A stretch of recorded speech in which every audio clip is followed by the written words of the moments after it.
morning and welcome to another episode of Plus Trending. My name is Elile and on this show we talk about everything and anything trending across the social media space and of course why they are trending.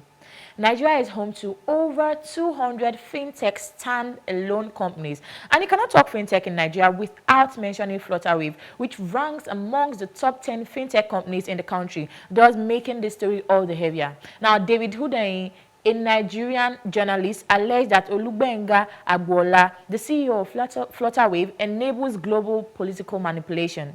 David disclosed the fraud, perjury, and insider trading that gave birth to the Nigerian fintech powerhouse Flutterwave in a lengthy article titled Flutterwave, the African Unicorn Built on Quicksand.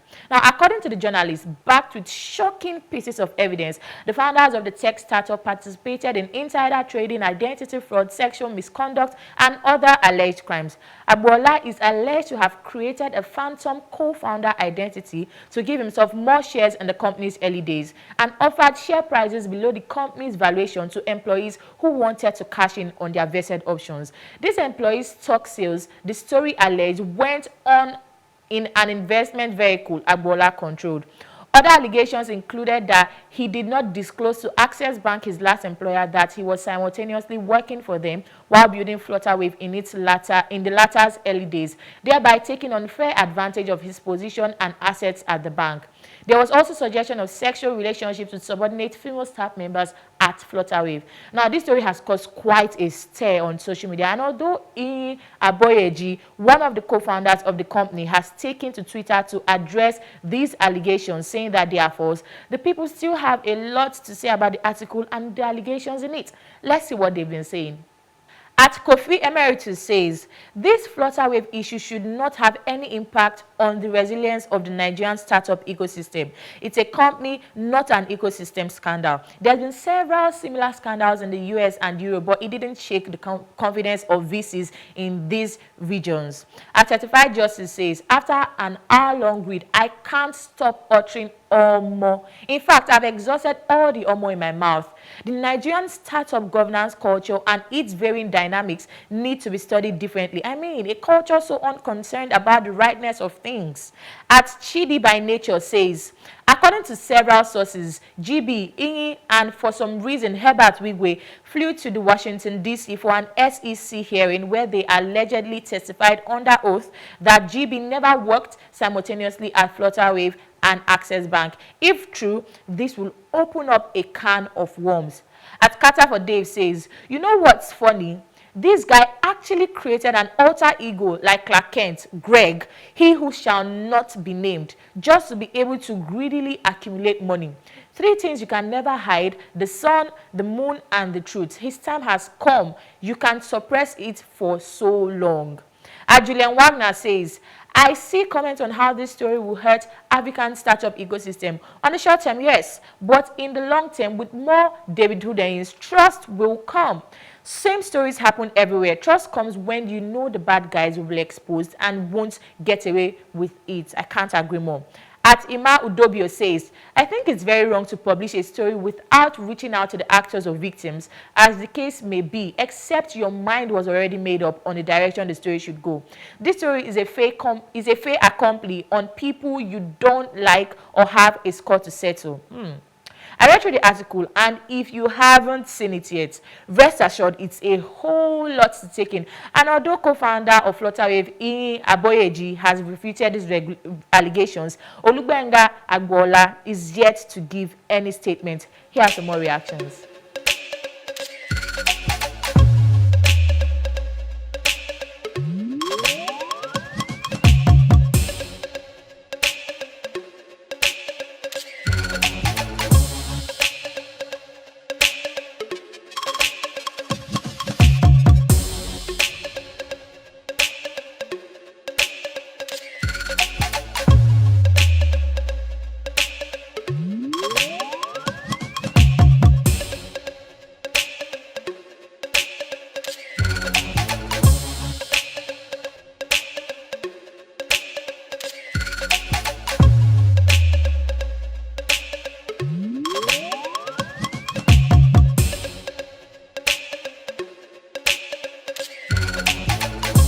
Moving on, it's been 2 months since the Academic Staff Union of Universities embarked on a strike owing to the federal government's failure to meet with their demands. The strike action has been on since the 14th of February.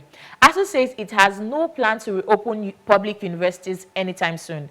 The union also challenged the federal government to make public the result of the integrity test it conducted on the UTAS. Students have taken into social media once again to express their displeasure and their desire to go back to school with the hashtag #EndASUUStrikeNow trending across social media platforms. Let's take a look at some of these reactions. Atosin Tosino says, as it is now, federal government is more interested in 2023 elections. Politicians are now declaring their intentions to run for the #1 position. I swear, ASUU strike is the least of their problems. It is well. JK Slick says, at ASUU Nigeria, very soon we go leave school for una since una know they wish us well. Tech and startup is making a huge wave. We just have to get up and get a productive tech skill. Then the certificate can come anytime considering the rate of unemployment in this country. Imagine. At Wiz24 says, school shouldn't resume until FG settles ASUU's requests. All Nigerian students are meant to support ASUU on this battle against FG's unkind treatment towards them. I know that ASUU will ensure the well-being and smooth running of education of Nigerian students once settled. Okay. At Stanley NL3 says, you are not ready to reopen university, but you will conduct election for them by 2023. No school, no voting from Nigerian students and university teachers. At KB2 Smart says, this country, we have no government and our instructor, lecturers, they love money more than the students. Please, students, just go to the market to find a solution for your problems. Forget that you are students. Just focus on you, your business, or your work.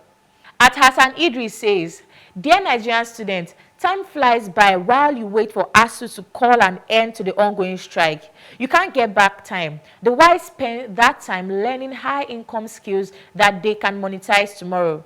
Don't be sleeping over it and time is going. It's not too late to start. I can't agree more. At Ayimo says, ASUU knows exactly what they are fighting for. They know how poor our education system is. None of our universities is in the top 10 in Africa. Their pay is nothing compared to what their counterparts earn in other African countries. FG should take education serious.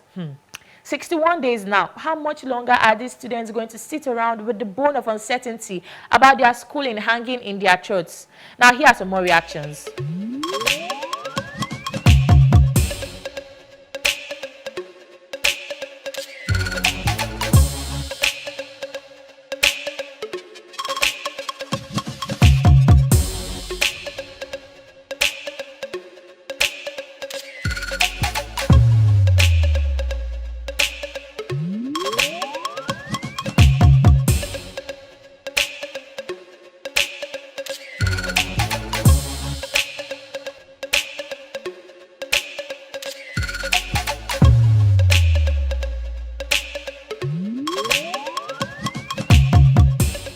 Now, while we may say that the union is being selfish and inconsiderate to the students' plight, we should also put into cognizance the fact that they need their due remuneration to function properly. I just hope that they come to a compromise with the federal government sooner rather than later.